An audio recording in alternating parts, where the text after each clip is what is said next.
welcome to Dreaded Dream TV, where nightmares come alive. If you love spooky stories, don't forget to like and subscribe. Tonight, we have Echoes of the Woods, a haunting in Waycross. Get ready for a bone-chilling experience, and let the nightmares begin. My wife Cheryl and I have been together for 10 years, and we got married 2 years ago. We just got a house together not even a month ago, and things couldn't have started on a worse note. We moved to a small inland town in Georgia called Waycross. That's all the details I'm giving, though, to avoid any more possible issues. We're on a quiet street with a big property that sits in front of a medium-sized patch of woods, which was one of the factors that appealed to my wife and me. We plan to adopt a dog and raise kids here, so we wanted a big property for the dog and kids to play around on. We both work similar shifts. I get home around 5, and she gets home around 6 o'clock most of the time. The first 2 nights in the house went completely normal. It was the weekend, so we spent our entire days packing. It wasn't until Monday night when we were both in bed, only having turned the lights out maybe 20 minutes ago, that outside from the backyard, there was the sound of this blasting music. Our nearest neighbors on either side were spaced out enough that we couldn't mistake music from their yards being in our yard. It was definitely in our backyard, and it wasn't party music or anything like that. It sounded like very old staticky vintage music. The windows were shut, so after my wife and I exchanged horrified glances at each other and wondered where the music could be coming from, I opened the window on my side of the bed, and it was much clearer. There was some song that sounded like it was from the 1940s or something blasting. I later found out after looking up the lyrics that the song name was Who's Afraid of the Big Bad Wolf by Henry Hall. It has a slight eerie vibe to it for some reason, even though it was meant to be a happy song. But at the time of listening to it coming from our backyard, it was nothing but downright horrifying. We were still learning about the house, but we figured there must be a backyard light switch downstairs. I ran downstairs to the back door and flicked the light switches next to the door, and one of them turned on the backyard lights. I didn't see anyone in the backyard.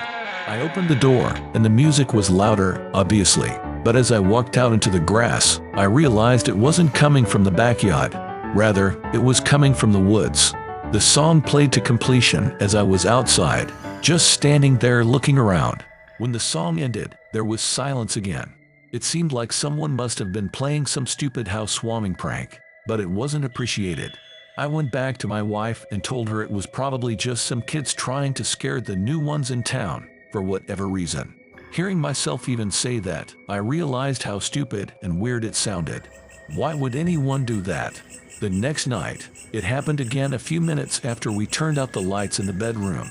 Music from outside started blasting, this time much louder, and the song playing was that song everyone's heard, Tiptoe Through the Tulips. Cheryl and I once again looked at each other, this time in genuine disgust and worry because we had hoped it was just going to be a one-time thing, but it was happening again. I looked out the window, and this time I could see something on the grass. It wasn't a person, but there was something out there. I told my wife I was going to check it out. She said we should just call the cops, and I said, yeah, we will in a second.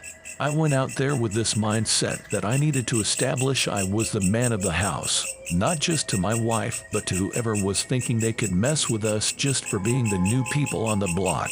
When I was in the yard, I saw the object in the grass was smaller than I had thought, but the blaring creepy song was coming from it. I realized it was an old radio. I turned it off and looked up at the window at my wife, who was watching, and I held it up, yelling that someone left it there to scare us with the music. What she did next was not something I expected. In response to that, she started screaming my name to run inside. She kept screaming, "Run!" I yelled, "Why?" and she screamed back, "People are standing behind you." This statement made my heart skip a beat, and I turned around to face the woods. I saw 3 figures standing 6 feet apart from each other, clearly facing my direction. They weren't running at me, they were just standing there. I yelled, "Oh shit," and ran back inside the house, slamming the door behind me. My wife was upstairs, hysterical, crying already. I told her I'd call the cops, and I did. They arrived thankfully not that long after, all the while we were scared to hear knocks at one of the doors or windows. My wife and I desperately explained the situation to both of the police who arrived, and I showed them the radio on the ground. I asked them if they could take it back with them as evidence, and told them I only touched the top part with the handle. They did take the radio. They also checked the front of the woods with their flashlights for a few minutes, probably just as a deterrent to the people in the woods to stop their behavior if they were still there when the police left. Honestly, we went right back to feeling vulnerable and scared, but thank God the people never returned. This was only a few weeks ago, though. God forbid they came back. I tried to get it on video record. 10 years with Cheryl. Married for 2. Got a new house in Waycross, Georgia. We thought it'd be a beautiful start, but things got weird. The first 2 nights were regular. Spent the weekend in packing, making the place feel like home. Then, on Monday night, vintage music showed up in our backyard. Who plays that stuff in the middle of the night? Thinking it was a prank, I went to check. The music wasn't in our yard. It was from the woods behind our place. Who's afraid of the big bad wolf? Echoed as I found an old radio in the grass. I turned it off, figuring it was just kids messing around. Little did I know, it was about to get weirder. The next night, it happened again. Tiptoe Through the Tulips made us shiver. I saw the radio again, but this time, figures, 3 of them, in the woods. Feeling like I had to be the man of the house, I went to check. Cheryl, yelling from the window, told me to run. I faced the woods, 3 figures staring at me. Panic hit, and I sprinted inside, slamming the door. Called the cops and gave them the radio. They checked the woods and found nothing, but fear stuck around. Weeks passed, a mix of normal and paranoid. The woods, once charming, became scary. Avoided them, thinking those figures might come back. Then, the music returned, filling our home. Cheryl and I worried, but this time, I went out again. The music stopped, and I saw them, those figures, watching. I called the cops again, but no secrets in the woods this time. The unease stayed. Every day, every night, we questioned moving to Waycross. Dreams of a family and a dog felt far away, covered by weird stuff in our new home. Debated staying or leaving. The memory of that night hung over our once promising start in Waycross. The house, the woods, the spooky vibe all became part of a story we never thought we'd tell. Thanks for joining us on the Siri journey at Dreaded Dream TV. If you survived the scares, don't forget to like, subscribe, and brace yourself for more nightmares.